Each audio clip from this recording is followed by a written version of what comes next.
안녕하십니까. 네오비 83기 장영입니다. 네오비 독서지향 154회는 오주석의 한국의 미 특강입니다. 오주석의 한국의 미 특강은 우리 전통문화를 이해하는 새로운 시각과 사고의 틀을 제시한 친절하고 깊이 있는 문화재 안내서입니다. 옛 그림을 공부하면서 조상들이 이뤄낸 문화와 예술에 매료된 저자가 이를 알리기 위해 여러 곳에서 펼쳤던 강연 내용을 책으로 편찬한 것입니다. 옛 그림 감상의 원칙을 순차적으로 제시하고 있으며 우리 옛 그림에 담긴 선인들의 마음, 옛 그림으로 살펴본 조선의 역사와 문화를 그림을 통해 우리에게 소개하고 있습니다.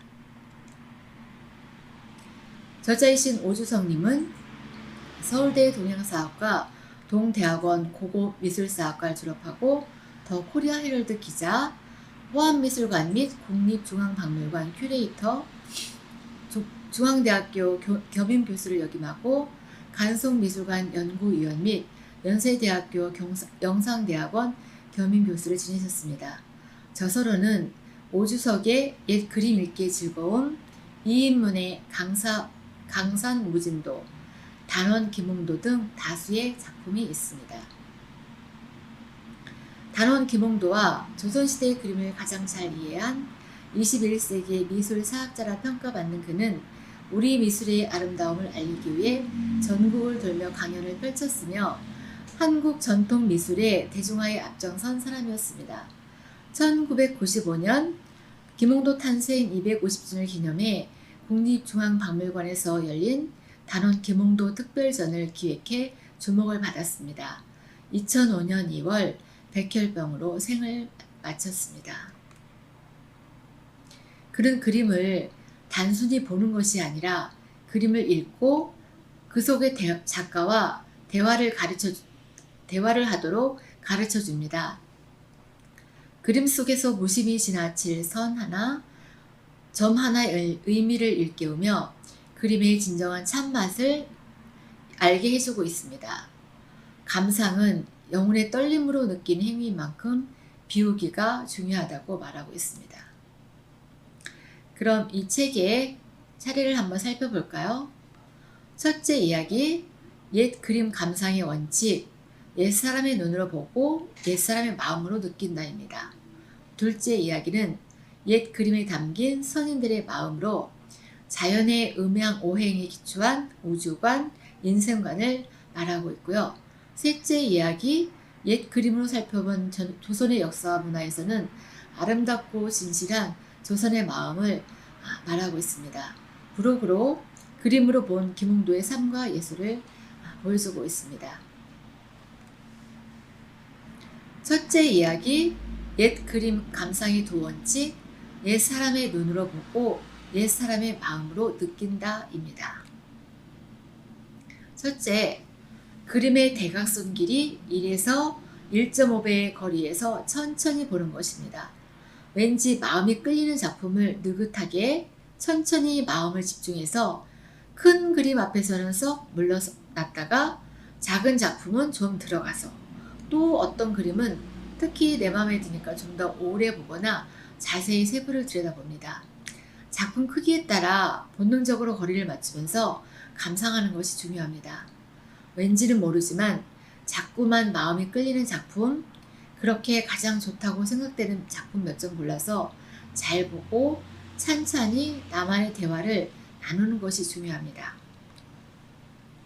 둘째, 오른쪽에서 왼쪽으로, 오른쪽 위에서 왼쪽 아래로 쓰다듬듯이 보는 것입니다. 세로 쓰기를 사용했던 옛사람의 눈에 맞춰 오른쪽에서 왼쪽으로, 위에서 아래로 그림을 보라는 것입니다. 서양화를 감상할 때처럼 왼쪽에서 오른쪽으로 시선을 옮기면 그림의 중심구도와 X자꼴로 부딪혀버립니다. 몇 폭 병풍이라면 이야기를 마지막부터 거슬러 읽어나가는 셈이 되는 것입니다. 셋째, 마음을 열고 찬찬히 바라보는 것입니다. 옛사람의 눈과 마음으로 작품을 대할 때에야 비로소 우리는 그 작품을 만든 이 마음에 닿을 수 있습니다. 마음을 기울여 찬찬히 대하는 사람에게는 누구에게나 그 속내를 내보입니다.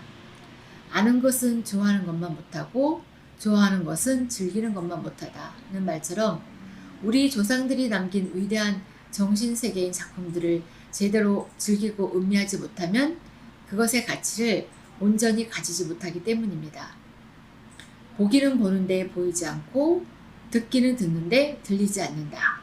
그것은 마음이 없어서 그렇습니다. 라고 저자는 말합니다. 김홍도의 씨름입니다. 이것은 원래 25장으로 된 풍소화첩입니다. 단원은 진실한 삶과 비근한 삶을 많이 그렸는데 생활의 모든 것을 예술로 승화시켰습니다. 그림의 구도를 살펴볼까요? 씨름의 구경꾼들이 모두 둥글게 가운데를 쳐다보고 있으니까 통일감이 썩 좋은 그림입니다. 단번에 그림에 집중이 되죠? 그런데 통일감만 있고 변화가 없으면 좋은 그림이 아닙니다. 그러니까 오른쪽을 비워놓고 거기에 남학심과 집시와 놓고 흩어놓고 해서 변화를 주었습니다. 자연스럽게 안쪽에 머리를 두지 않고 화면 바깥을 향하게 놓았는데 이것도 작지만 중요한 조형장치로서 숨통을 트이게 하는 것입니다. 엿장수도 먼 산을 바라보고 있듯이 시선을 바깥으로 향하게 한 것은 그림에 바람이 드나들도록 한 것입니다. 씨름은 구경꾼은 모두 위에서 내려다본 시각으로 그렸고 씨름꾼만 아래서 지켜다본 모습입니다. 화가는 구경꾼들이 앉아서 바라본 시각을 그대로 옮겨왔습니다.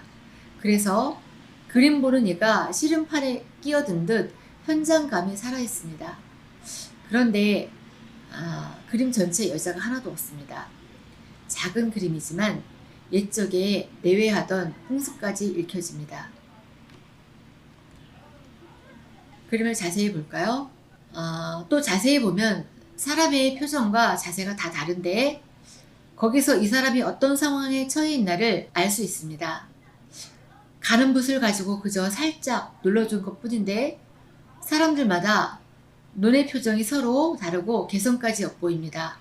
오른쪽 맨 상투잡이 인물의 눈은 콕 찔러 툭 쳐냈는데 굉장히 재미있어하는 느낌이 들죠? 그 왼쪽 옆의 소녀는 눈빛이 너무나 맑고 초롱초롱합니다. 바로 옆 노인은 기운이 없는 듯한 눈빛에 인자한 느낌이 듭니다. 정말 대단하지 않습니까? 그런데 이 그림에 이상하게 틀린 곳이 한 점 있습니다. 그렇습니다. 양손이 잘못되어 있습니다. 오른쪽 아래 구경꾼의 왼팔에 오른손이 붙어 있어요. 또 오른팔에는 왼손이 붙어 있습니다. 참 흥미롭지 않습니까? 눈빛까지 묘사하는 화가가 잘못 그렸을까요? 보는 사람들 재미있으라고 일부러 장난을 친 것으로 보입니다. 책에는 씨름의 감상 방법과 상황에 대해 자세한 설명을 하고 있는데 좋은 작품에는 많은 얘기가 들어있습니다. 씨름에 대한 자세한 설명을 보니까 실제로는 한 번도 제대로 본 적이 없구나 하는 생각이 듭니다. 저자는 애정을 가지고 다가서면 모든 것은 저절로 알아지는 법이라고 말합니다. 둘째 이야기, 옛 그림에 담긴 선인들의 마음입니다. 두 번째 장, 옛 그림에 담긴 선인들의 마음에서는 옛 그림에 담긴 우주관과 인생관을 살펴보고 있습니다. 탑의 층수, 사대문의 이름을 음양오행으로 설명하고 이를 핸드폰 자판의 천지 시스템과 연결하고 거기서 다시 한글의 제작 원리를 말합니다. 또한 세계 최고의 그림인 송하맹오도를 통해 선인들의 치밀함과 섬세함을 살펴보고 표고 때문에 본래 기백의 반도 전하지 못하는 경우를 안타까워하고 일본식 마감을 우리 것이라 이해하는 태도를 꾸짖기도 합니다. 백자 달 항아리를 보면서 성리학의 가르침을 전하고 있습니다. 이 그림은 김홍도의 마상청앵도입니다. 저자의 그림 해설을 볼까요? 여백이 망망하니 넓습니다. 이렇게 여백이 넓다는 것은 역시 화가가 나이가 많이 들어 원숙해졌다는 뜻입니다. 버드나무는 화면 가장자리로 밀어내서 잔가지 하나만 늘어뜨렸습니다. 꾀꼬리도 여기 있어 하고 옷만 떼고 있겠죠? 이렇게 하나, 둘, 셋 비스듬한 사선들이 그림의 핵으로 중요하게 작용합니다. 버드나무 장가지도 덩달아 비스듬히 그렸는데 여백 너머 위쪽의 화재 글씨도 이따금씩 커졌다 진해졌는데 이것이 옆의 행으로 옮겨져서 서로 이어지면서 비스듬한 선을 긋고 있습니다. 정말 경이롭습니다. 그림 구도의 핵심인 평행사선의 흐름을 화재 글씨가 멀리서 메아리치듯 올리게끔 썼습니다. 그림을 한번 읽어볼까요? 봄날 어슴푸레한 안개와 보일 듯 말 듯한 실비 내리는 날, 버들가지 위 꾀꼬리 소리의 선비가 기품 있게 고개를 쳐들고 넋이 빠져 바라봅니다. 급히 선 모습이 말발굽의 모양에서 느껴집니다. 총각 말구종 아이도 나란히 시선을 옮깁니다. 버드나무 실가지를 쭉쭉 그려 넣는다면 그림 맛이 떨어집니다. 그런데 버드나무 잎새만 있고 실가지가 없죠? 그 많은 잔가지가 어디로 갔을까요? 만일 버드나무 실가지를 쭉쭉 그려 넣는다면 그림 맛이 떨어집니다. 버들잎 긴 것은 누가 모르나요? 화가는 이파리를 마치 꽃비가 내리듯 툭툭 쳐내고 있습니다. 이런 경지를 예쁜들은 붓은 끊어져도 뜻은 이어진다 라고 얘기했습니다.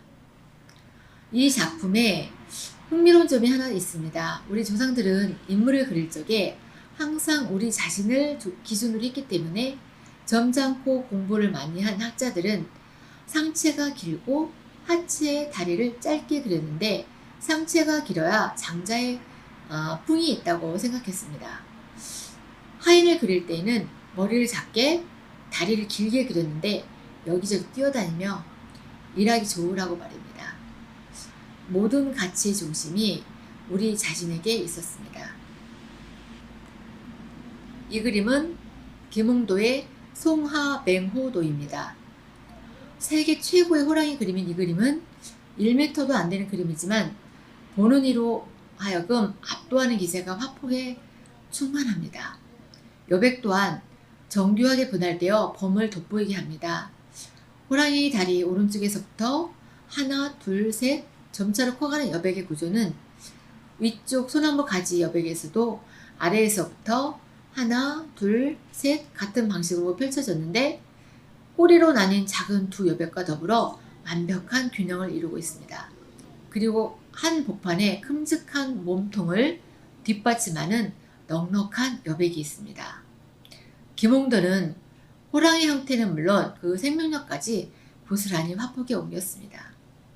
소나무 아래 호랑이가 갑자기 무엇인가를 의식한 듯 정면을 향하고 있습니다. 그런데 이 그림을 어떻게 그렸을까요? 화가는 바늘처럼 가늘고 빳빳한 붓으로 터럭 한 올 한 올을 수천 번, 수만 번 반복해서 세밀하게 그렸습니다. 이런 극사실 문법을 썼는데도 전체적으로 범의 육중한 양감이 느껴지고 동시에 고양이과 동물 특유의 민첩 유연한 생태까지 실감나게 표현된 점이 경이롭습니다. 긴 몸의 짧은 다리, 소담스럽게 큼직한 발과 당차 보이는 작은 귀, 넓고 선명한 아름다운 줄무늬와 천지를 들을 듯 기계에 넘치는 꼬리, 세계에서 가장 크고 씩씩하다는 조선 범입니다. 김홍도는 호랑이의 형태는 물론 그 생명력까지 고스란히 화폭에 옮겼습니다. 이런 묘사력은 정신수양의 문제가 전제되어 있어야 가능합니다. 자세히 볼까요? 그럼 호랑이를 왜 이렇게 정성스럽게 그렸을까요? 호랑이는 주역의 큰 사람, 즉 대인을 뜻합니다. 온 세상을 진정 아름답게 변화시킬 큰 덕을 펼칠 사람을 상징하는 그림인 까닭에 이토록 아주 정중하고 치밀하게 그린 것입니다. 이 그림은 김홍도의 황묘롱접도입니다. 단어는 산수, 인물, 풍속, 문이나 기록화, 사파, 불화 등등 무엇이든 다 잘 그렸는데 이 그림을 보면 실감이 납니다. 이 그림은 생일 선물로 그린 그림인데요. 의미를 한번 살펴볼까요? 고양이는 70노인, 나비는 80노인, 이끼 낀 돌멩이는 장수, 페랭이꽃은 청춘을 의미하고 제비꽃은 만사 여의를 상징합니다. 전체를 읽어볼까요? 생시를 맞은 어르신께서는 부디 70, 80 오래의 도로 청춘인 양 건강하게 장수를 누리시고 또 모든 일이 뜻대로 이루어지소서라는 수많은 뜻을 담은 축원의 그림입니다. 이 그림은 닭의 그림으로 유명한 변상벽의 목의 영자도입니다. 제가 제일 좋아하는 그림입니다. 그림을 한번 살펴볼까요? 찔레꽃이 있고 벌나비가 날아드는데 암탉이 병아리들을 돌보고 있습니다. 암탉은 어진 눈빛으로 부리 끝에 꿀벌 한 마리를 물고 있었어요. 병아리를 자세히 볼까요? 이 햇병아리 솜털이 어쩌면 이렇게 보송보송할까요? 또 암탉캣은 이렇게 매끈매끈합니다. 어미 몸이 새끼보다 10배나 커도 눈동자 크기는 같죠? 정다운 눈동자들이 동그마니 원을 그립니다. 정말 사랑스러운 전경이지요? 입을 꼭 다문 채 엄마가 먹이를 나눠줄 때까지 눈만 또리방거리고 있는 겁니다. 세밀한 표현이 참 기막히죠? 작가는 공부를 더한 사람이 그림을 더 잘 보는 것이 아니라 대상을 사랑하고 생태를 알고 찬찬히 눈여겨보는 것이 중요하다고 말합니다. 이 그림에 수탉이 없는데 우리나라 장닭이 워낙 잘생겨서 암탉과 병아리가 위축되지 않도록 수탉은 생략하고 그 대신에 이렇게 불쑥불쑥 남성적으로 솟구친 괴성을 그려넣은 듯합니다. 참 슬기로운 화가이죠. 아마도 이 그림은 짐작컨대 부인네 안방에 걸렸던 그림일 것입니다. 친정에 근친왔던 딸이 돌아갈 때 챙겨줘서 시집에 가서도 이렇게 새끼를 잘 보고 잘 보듬고 오순도순 행복하게 살아라, 그런 뜻으로 그려준 그림으로 짐작됩니다. 저자는 말합니다. 대상을 사랑하는 눈이 중요하다고요. 세 번째, 옛 그림으로 살펴본 조선의 역사와 문화입니다. 옛 그림을 공부하면서 다시 곰곰이 따져본 조선은 519년간 계속된 겸손하고 도덕적이면서 문화적인 삶을 영위한 나라였다고 말하고 있습니다. 성리학 국가에서 백성은 하늘이었는데 조선은 성리학 국가였고 성리학에서 가장 소중한 것은 백성이었습니다. 김홍도의 시흥, 환호, 행렬도를 보면 감탄을 하게 됩니다. 왕이 능행차를 할 때 행렬이 6,000명, 종묘를 갈 때는 10,000명이 움직였는데 격제의 기회를 백성들에게 많이 주기 위해 행차를 많이 했다고 합니다. 이 그림이 시흥, 환호, 행렬도입니다. 정말 감탄스럽지 않습니까? 또한 조선은 문화와 도덕이 튼실했던 나라였습니다. 조선의 문화는 점잖고 소박하지만 그 안에 비범한 안목, 정신적인 격을 중시하는 아주 섬세한 측면이 있었습니다. 그래서 조선에서는 사치를 삼가고 못 가구며 그르시며 무엇이든 가능한 조촐하게 만들고 겸손하게 생활한다는 정신이 나라를 이끌어가는 첫째 곳이었습니다.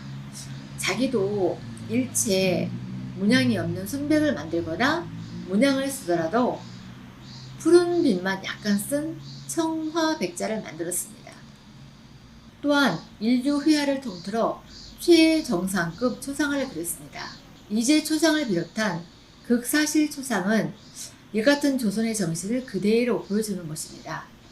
터럭 한 오락이 달라도 남이다 라는 생각을 바탕으로 그린 초상들에는 예쁜 모습보다 진실한 모습, 참된 모습을 중시했던 조선 사람들의 마음이 그대로 담겨 있습니다. 겉보기에는 좋은 듯 하지만 예쁘기만 한 것은 장식품이지 예술품이 아니다 라고 얘기했습니다.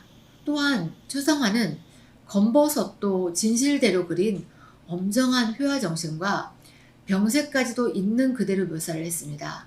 즉 매면이 아닌 정신을 그리려고 했기 때문입니다. 이제 초상입니다. 한국화는 진실성을 추구한다고 했습니다. 터럭 하나 다르게 그린다면 답니다라고 말입니다. 또한 초상을 초상이 아니라 사진이라고 했습니다. 참진 그릴 살을 써서 초상화를 사진이라 표현했어요. 내면에서부터 차오르는 것, 안에 있는 내면적인 것을 그린다는 뜻입니다. 즉 학문과 수양 그리고 벼슬아치가 된 다음에 백성들한테 훌륭한 정치를 펼쳤던 경륜, 이 세 가지를 보여주려고 초상화를 그렸습니다. 그래서 젊은 모습의 초상을 그리지 않고 경륜이 쌓인 나이에 초상을 그렸습니다. 또한 초상화에 쓰여진 글 찬문에는 주인공의 삶의 정신이 나타나 있습니다. 조선의 그림을 통해 알 수 있는 것은 힘없는 문화가 아니라 강력한 도덕과 문화의 힘 위에 세워진 나라가 조선이었습니다. 많이 보셨죠? 신윤목의 미인도입니다. 예쁘기만 한 그림과 비교해 볼까요? 논계, 춘향, 그리고 이순신 초상입니다. 미인도와 격이 다르지 않습니까? 이 그림은 김홍도의 해탐 노화도입니다. 개 두 마리가 갈대꽃을 꽉 붙들고 있습니다. 그림의 소재와 그림을 그린 목적, 그림에 쓰여있는 화제가 너무나 적절한 그림인데 갈대꽃 로자는 과거에 합격한 선비에게 임금이 하사하는 고기 이력자와 발음이 비슷하여 갈대꽃을 꼭 붙드는 것은 과거 합격을 의미하고 개 두 마리는 소과 대과 두 가에 모두 합격하라는 뜻이며 개 딱지는 한자로 갑이니까 갑을 병정 중 첫 번째로 장원급제하라고 시험 떠나는 길에 선물로 준 그림입니다. 화제를 살펴볼까요? 해룡 왕처 양횡행 바닷속 용왕님 계신 곳에서도 나는야 옆으로 걷는다. 이거 참 멋들어지지 않습니까? 그런데 익살도 익살이지만 그 안에 촌철살이라는 게 있죠. 내가 나중에 고관이 되었어도 하늘이 준 내 타고난 천성대로 옆으로 삐딱하게 할 말 다 해야지 임금님 앞이라고 쭈뼛쭈뼛 엉거주춤 앞뒤로 기는 그런 짓을 하지 말라는 거죠. 저자는 장난스러우면서도 뜻은 깊었다고 말합니다. 이 그림은 종묘입니다. 외형이 아닌 정신의 문화, 안목의 문화를 보여주는 대표적인 건축물입니다. 종묘는 조선 왕조에서 가장 정성을 다해서 지었던 건물이 바로 종묘였습니다. 맞배지붕으로 단촐한 구조로 지어놓고 화려한 단청을 쓰는 대신에 그저 갈색과 녹색으로 간략히 보색 대비만 시켜놓았습니다. 월대의 단을 돋우는 방대석도 긴 돌이 있으면 긴 돌 갖다 쓰고 짧은 것은 또 짧은 것으로 되는 대로 반듯하게만 깔았습니다. 넓은 바닥에는 박석을 깔았는데 역시 돌가기로 툭툭 쳐 다듬었을 뿐입니다. 500년 갔던 나라가 돈이 없어 이렇게 만들었겠습니까? 국왕과 삼정승, 육판서가 엄숙한 의례를 행하는 종묘 마당을 이렇듯 소박하게 마무리한 나라였기 때문에 500년이 간 것입니다. 라고 저자는 설명하고 있습니다. 외형이 아닌 정신의 문화 그리고 높은 안목의 문화, 이게 바로 조선의 정신입니다. 1월 오봉병입니다. 조선의 국왕은 반드시 이 병풍 1월 오봉병 앞에 앉습니다. 이 그림은 조선 국왕이 대궐에 있을 때도 능언차를 할 때도 돌아가실 때도 펼쳤던 조선 국왕의 상징입니다. 푸른 하늘에 해와 달이 동시에 떠 있습니다. 해와 달은 음양이요 5개의 봉우리는 오행을 상징하니까 도덕으로 말하면 인의 예지신입니다. 여기에 묻과 물, 둘로 끊어진 땅이 있는데 하늘에 햇빛과 달빛이 비치고 비가 내리면 만물이 자라납니다. 그 숱한 만물 가운데서 대표가 바로 사람입니다. 이렇게 해야 천지인, 다시 말해 우주를 이루는 세 가지 재질인 삼재가 모두 갖춰집니다. 그러나 그림에는 사람이 그려져 있지 않습니다. 어디에 있는가? 바로 국왕입니다. 1월 오복령이 조선 국왕의 상징인 이유입니다. 그렇다고 아무 국왕이나 이 그림 앞에 들어선다고 그림이 완성되는 것은 아닙니다. 백성을 위한 바른 마음을 가지고 그림 앞에 정자해야 합니다. 이는 임금왕자를 보면 분명해집니다. 천지인 석삼자 중앙에 올바른 마음으로 큰 뜻을 세우는 순간 비로소 왕이 됩니다. 국왕이 왕을 위한다는 자세를 갖춰야만 그림이 완전해지고 천지인의 우주 질서가 바로 잡힌다고 말하고 있습니다. 1월 오복령에 담긴 속뜻입니다. 네오비 독서지향 154회 오주석의 안국의 밑특강은 옛 그림을 다시 보는 계기를 마련해 주는 것은 물론 우리가 미처 알지 못했던 옛 그림 읽기의 즐거움이 가득한 책입니다. 국립중앙박물관이나 간수미술관에 가서 직접 그림을 보고 싶은 마음이 절로 들지 않습니까? 저자는 말합니다. 우리의 그림 안에는 우리가 지금 이 땅에 사는 이유, 그리고 우린 까닭이 들어있는데 우리는 여전히 내가 사랑하는 우리 그림 하나 되기가 힘들다고 말입니다.